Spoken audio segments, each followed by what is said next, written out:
যে আজকে 15ই অক্টোবর জুলাই সনদ স্বাক্ষর করার কথা ছিল, যেই স্বাক্ষরের ফলে আগামী নির্বাচন অনুষ্ঠিত হবে। কিন্তু দুইটা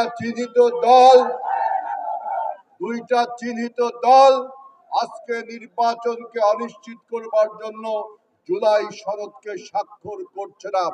এই কয়রার মাঠ থেকে আমরা আহ্বান জানাচ্ছি সমস্ত রাজনৈতিক দলকে গণতন্ত্রের স্বার্থে জুলাই সনদকে স্বাক্ষর করে নির্বাচনকে নিশ্চিত গন্তব্যে পৌঁছে দেবেন।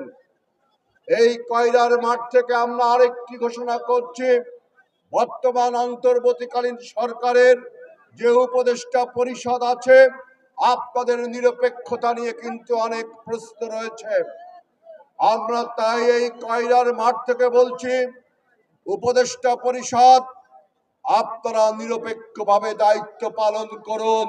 আগামী নির্বাচনকে সামনে রেখে যে সমস্ত প্রশাসনে আমলাতন্ত্র রয়েছে, ডিসি, এসপি, টিএনও, ওসি, যারা নির্বাচনটাকে আপনারা আইন শৃঙ্খলা রক্ষা করবেন, নির্বাচনটাকে পরিচালনা করবেন, আপনারা কোন দলের হয়ে কাজ করবেন না।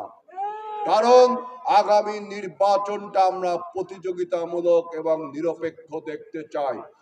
সুতরাং প্রশাসনের সবাইকে আমরা আহ্বান জানাবো, কোন দলের প্রতি ঝুঁকে যে আপনারা নির্বাচনটাকে বানচাল করবার পথে যাবেন না, তাহলে কিন্তু ইতিহাসের কাঠগড়ায় আপনাকে দাঁড় করানো হবে।